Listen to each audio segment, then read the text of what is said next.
नमस्कार दोस्तों, YouTube channel Ravi LLB में आपका स्वागत है। और आज के वीडियो में हम दंड प्रक्रिया संहिता 1973 के अध्याय 30 धारा 395 से 405 निर्देश और पुनरीक्षण रेफरेंस एंड रिवीजन के संदर्भ में बात करने वाले हैं। दोस्तों, ये वीडियो बहुत ही महत्वपूर्ण है, तो वीडियो को अंत तक देखिए। और यदि अभी तक आपने हमारे चैनल को सब्सक्राइब नहीं किया है तो चैनल को सब्सक्राइब कर लीजिए और बेल नोटिफिकेशन को प्रेस कर लीजिए ताकि आने वाले हमारे नए वीडियो मिले आपको सबसे पहले। और यदि वीडियो आपको पसंद आता है तो प्लीज़ वीडियो को लाइक कीजिए, क्योंकि आपका लाइक हमें मोटिवेट करता है नए वीडियो बनाने के लिए।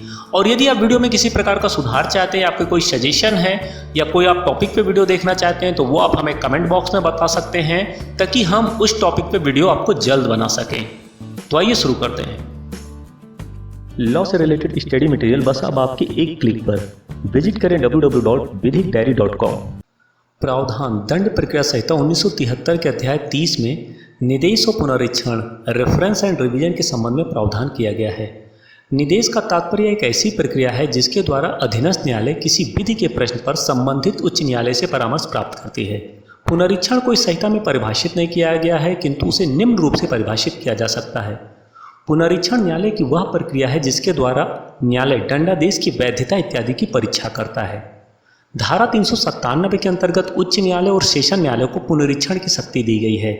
इस शक्ति के अधीन उच्च न्यायालय या सत्र न्यायालय अपने अधीनस्थ न्यायालयों द्वारा की गई कार्रवाई के अभिलेखों को मंगवा सकता है तथा उसका परीक्षण कर सकता है। इस तरह के अभिलेखों को मंगवाने के बाद अधीनस्थ न्यायालय के आदेशों के निष्पादन को निलंबित भी रख सकता है।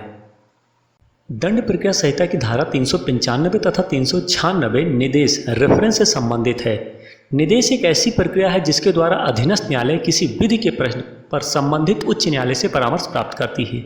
इसका मुख्य उद्देश्य विधिक गतिरोध को दूर करना है। धारा 395 के अनुसार निर्देश केवल संबंधित उच्च न्यायालय को ही किया जाएगा। निर्देश का आधार धारा 395 के अनुसार निर्देश केवल विधि के प्रश्न पर ही होगा। विधि के प्रश्नों को दो भागों में विभाजित किया जा सकता है। पहला किसी अधिनियम इत्यादि की वैधता से संबंधित विधि के प्रश्न, दूसरा अन्य विधि प्रश्न।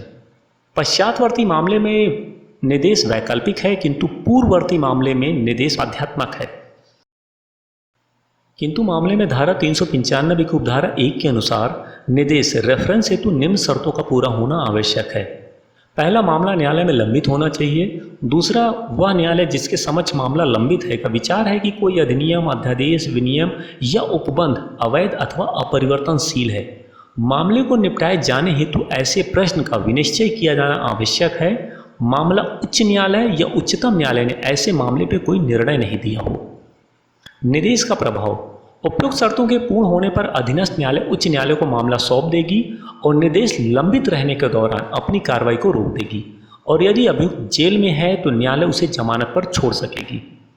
निर्देश के पश्चात प्रक्रिया धारा 396 की उपधारा 1 के अनुसार अधीनस्थ न्यायालय जिसके अनुसार निर्देश किया गया था उच्च न्यायालय के दिशा निर्देश अनुसार मामले को निपटाएगी। ठीक, मतलब यहाँ पे अब हाई कोर्ट ने रेफरेंस दे दिया कि अब इस मामले का कैसे डिस्पोज अप करना है।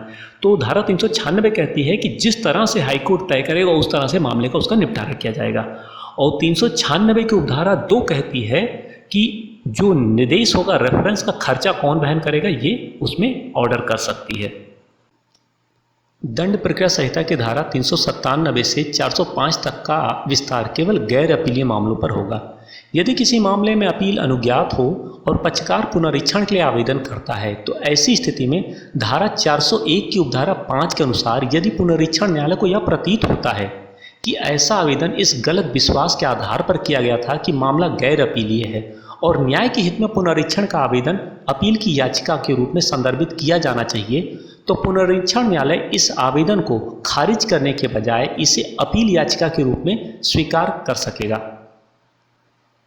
पुनरीक्षण न्यायालय क्या नहीं कर सकता? पुनरीक्षण न्यायालय निम्न दो मामलों के संदर्भ में अपनी पुनरीक्षण शक्ति का प्रयोग नहीं कर सकता। पहला, धारा 397 की उपधारा 2 के अनुसार उत्तरवर्ती आदेशों पर पुनरीक्षण शक्ति का प्रयोग नहीं कर सकता।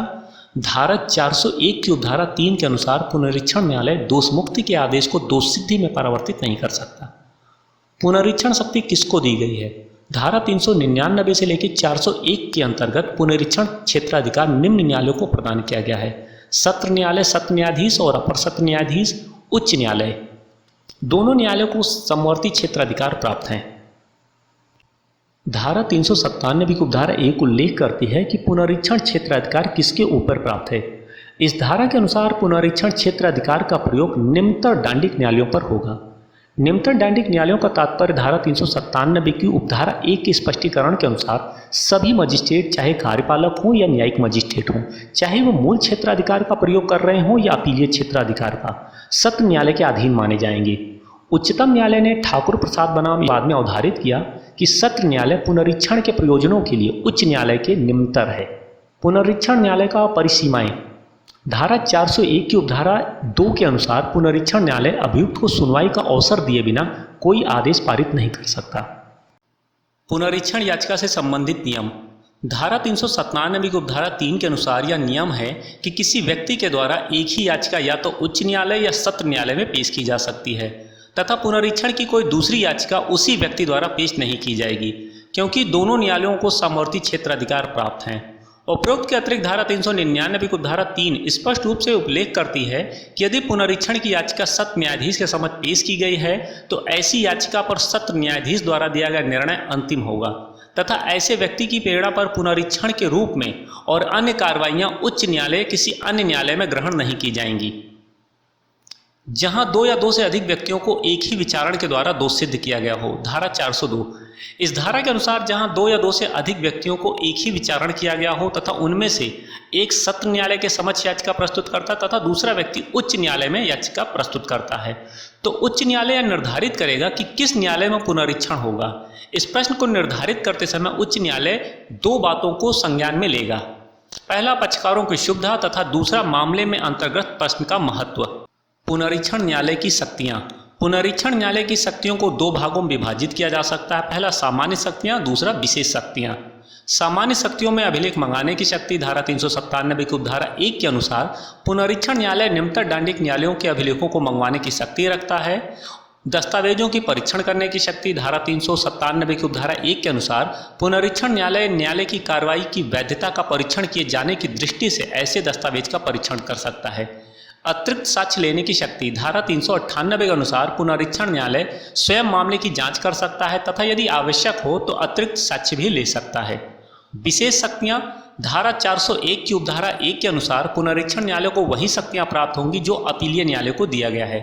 धारा 401 की उपधारा 1 के अनुसार पुनरीक्षण न्यायालय अपीलीय न्यायालय की उन शक्तियों का प्रयोग कर सकता है जो धारा 386, 379, 390 तथा 391 के तहत अपीलीय न्यायालय को प्राप्त है। पुनरीक्षण न्यायालय अपनी इच्छा से किसी पक्षकार को या उसके प्लीडर को सुनवाई का अवसर दे सकता है। सिंगरा सिंह बनाम स्टेट ऑफ हरियाणा के वाद में कहा गया कि दोषमुक्ति के विरुद्ध व्यक्तिगत पक्षकार द्वारा दाखिल किए गए अपील में दोषमुक्त व्यक्ति को दोष सिद्ध नहीं किया जा सकता। पक्षकारों को सुनने का विकल्प। धारा 403। इस धारा के अनुसार पुनरीक्षण कार्रवाई में पक्षकारों को सुनवाई का अधिकार न्यायालय के विकल्प पर निर्भर करेगा। इस धारा के उपबंधों के अधीन पुनरीक्षण शक्ति के प्रयोग में न्यायालय के समक्ष किसी भी पक्षकार को स्वयं या उसके अधिवक्ता द्वारा सुने जाने का अधिकार प्राप्त नहीं है, परंतु यदि न्यायालय उचित समझे तो वह पक्षकार को स्वयं के विकल्प पर सुन सकता है। महानगर मजिस्ट्रेट के विनिश्चय के आधारों के कथन पर उच्च न्यायालय द्वारा विचार किया जाना। धारा 404। इस धारा के अनुसार जब उच्च न्यायालय या सेशन न्यायालय द्वारा धारा 397 के अधीन किसी महानगर मजिस्ट्रेट से अभिलेख मंगाता है तो मजिस्ट्रेट से ऐसे रिकॉर्ड के साथ अपने विनिश्चय के आदेश के आधारों का या अन्य आवश्यक तत्वों का भी वर्णन भेजेगा। उच्च न्यायालय के आदेश का प्रमाणित करके निचले न्यायालय का भेजा जाना। धारा 405। यह धारा उल्लेखित करती है कि पुनरीक्षण न्यायालय के आदेश को प्रमाणित करके धारा 388 द्वारा उपबंधित रीति से अधीनस्थ न्यायालय को भेजा जाएगा। निदेश और पुनरीक्षण में अंतर। निदेश में किसी अधिनियम, विनियम, अध्यादेश की विधिमानता का प्रश्न अंतर्गत रहता है, जबकि पुनरीक्षण में किसी निर्णय या दंडादेश की वैधता या औचित्य का प्रश्न अंतर्गत होता है। निदेश केवल लंबित प्रकरणों में ही किया जा सकता है, जबकि पुनरीक्षण लंबित और निर्णित दोनों ही मामलों में हो सकता है। निदेश की शक्ति केवल उच्च न्यायालय को ही प्राप्त है, जबकि पुनरीक्षण उच्च न्यायालय एवं सेशन न्यायालय दोनों के द्वारा किया जा सकता है। अपील और पुनरीक्षण में अंतर। अपील एक विधिक अधिकार है, लेकिन पुनरीक्षण न्यायालय के विवेक पर निर्भर करता है, अतः इसकी मांग अधिकार के रूप में नहीं की जा सकती है। अपील विधि द्वारा तथा तथ्य दोनों के प्रश्न पर की जा सकती है, जबकि पुनरीक्षण सामान्यतः विधि के प्रश्न पर ही किया जा सकता है। केवल विशेष परिस्थितियों में ही तथ्य के प्रश्नों पर पुनरीक्षण हो सकता है। अपील में अपीलकर्ता को सुना जाता है जबकि पुनरीक्षण में यह आवश्यक नहीं है। उच्च न्यायालय अपील में उन्मोचन को दोषसिद्धि में बदल सकता है, परंतु पुनरीक्षण में ऐसा नहीं किया जा सकता। अपील में एक ही प्रक्रिया होती है जबकि पुनरीक्षण की प्रक्रिया दो स्तरों पर होती है, प्रारंभिक और अंतिम।